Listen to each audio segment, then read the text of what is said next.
Hey everyone, I'm back out here in the garage sitting next to my Triumph Tiger 1200 GT Explorer. Got to get all those words in there, right? Now, I've had a bunch of requests to do this video. I know that I've already talked about how this bike did on the trip to Alaska, so I'm not going to cover all of those things because basically there's nothing to tell. The bike did fantastic.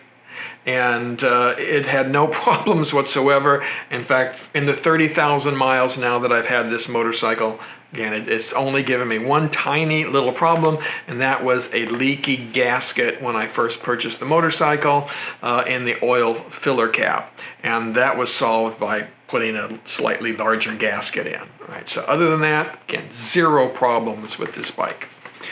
I also documented in my discussion on how the bike did going to Alaska my dislike of how the TFT screen and the menu structure works. So you can go and read all about that stuff in that video. I will link to it again at the end of all this.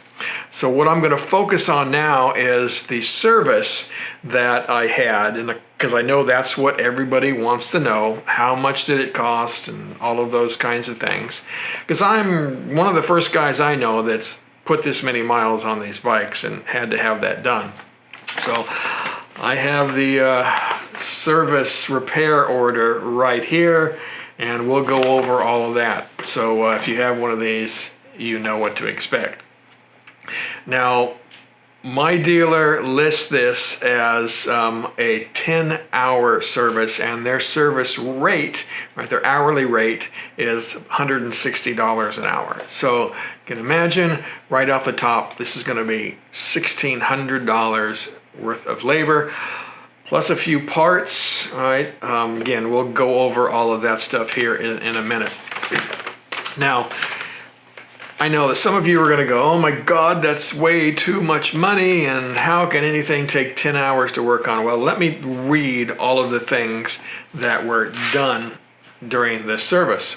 Right? First, checked engine oil for leaks, and none were found. They changed the oil and the filter.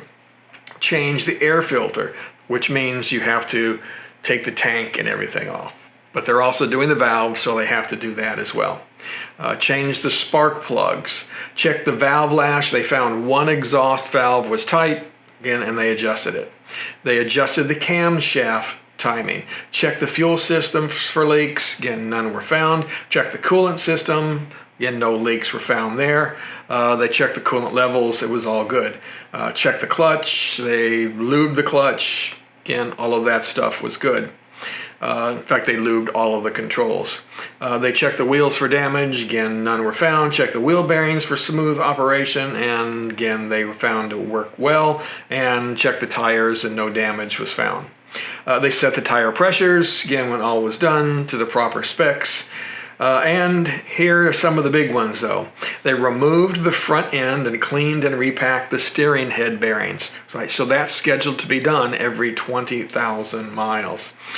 They checked the steering for free operation. Again, that was fine. They checked the front and rear suspension for leaks. Again, none were found. They now removed the entire exhaust system and the swing arm, cleaned and repacked the swing arm bearings and the shock bearings. Again, rather extensive job. Checked the brake operation, that was all fine. Checked the brake pads, those were fine. I have plenty of wear left on them.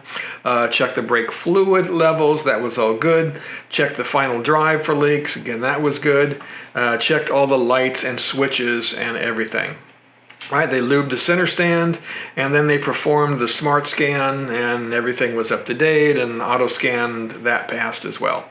Now, interestingly enough, after I came back from Alaska, they did find that there were a couple of missing parts, right? With all the roads that I went over, I guess it's not surprising. They found that there was a header nut that was missing, so they replaced that. Again, no charge for that. And there was a missing fastener on the left-hand fairing. Again, somehow that rattled loose. So I don't know. So again, they replaced that for me. Again, they didn't charge me for that. Now, there was a number of parts, and I'm not going to read through all of this for you. Mostly these are small little parts, but we also had plugs, air filter, oil filter, oil. I mean, the oil and air filter costs about $100, right? So pretty crazy, but that's what the oil costs, about $20 a quart. So all in total, we had $349.27 in parts, and again, labor, 10 hours was $1,605.90. So when we add in $35 for shop supplies, $22 for tax, we came to a grand total of $2,014.12 for this 20,000 mile service. Now, if you've been following along, you know that I ended up having this service done at about 28,000 miles, 28,000 miles, because when I went in to have it done initially at about 17,000 miles before I left to Alaska, they didn't have this list of parts. All right, so we decided that, well, let's just do the standard 10K service, change the oil, get the bike all ready to go, and we'll handle the big service when we get back. So again, that's what we did. So all in all, again, that's said $2,014 for this service. And at least the way that I ride, that's going to be done probably every other year, right, for this bike. I put, well, last year I did, I don't know, 16,000 miles, and I'll do that again this year as well. And of course, most of it was in the big Alaska trip this year. So I end up doing either the 10,000 or the 20,000 mile service every year. So one service every year. The 10,000 mile service runs $700 to $800. That's what it cost me for the last time it was done. And again, this one is double that, right? Or more than double that. So I know that sounds like a ton of money, and of course it is. But honestly, it's cheaper than my BMW. My BMW, when I had it for the 3 years that I had to take that in every 6,000 miles, and I had to have new tires put on about every 6,000 miles. That thing just ate tires up. So that cost me $1,700 every 6,000 miles. So that was substantially more expensive. I think that, again, we can argue on whether I should be doing more of the work on my bike. And, you know, I do things like I change my own tires.